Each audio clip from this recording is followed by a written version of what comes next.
Hello everyone, welcome to part 27 of 101 Ways to Feel Happy on a Daily Basis. I am Walt. Here we are with our 27th principle, and this one I think is pretty useful. This one is to dwell on positive memories of the past. So most people will do the opposite. They will dwell on all these negative things that happen, and they'll be like, oh, it was this problem and that problem and this bad thing happened and this bad thing happened. And then just over and over. And every time you repeat something bad that's happened, you're just affirming to your subconscious mind what you want in the future. It's always a request, okay? So if you're thinking, oh, bad, bad, bad, the subconscious mind's like, okay, let me write down all these things that you want that are bad that will happen to you in the future.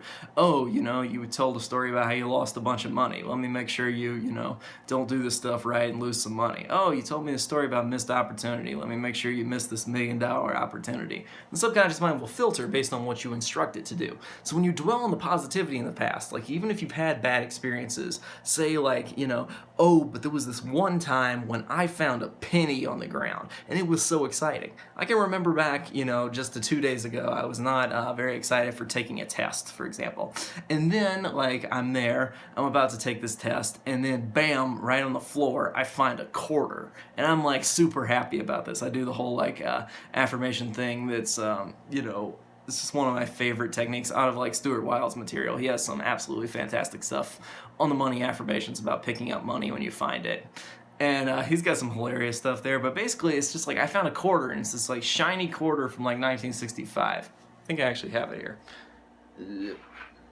Yeah. This quarter. So this quarter here showed up, 1965, that's the year right after they stopped putting silver in coins. But still, it's all shiny and it's so old. Come on. How is that not cool?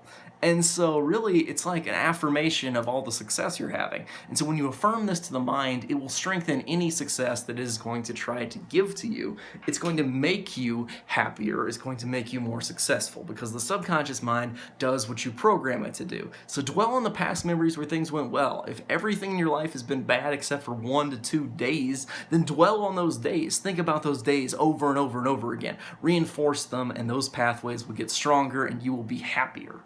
Anyway, that's about it for part 27. I am Walt. I will see you guys next time with part 28. So stay tuned. I'll see you then.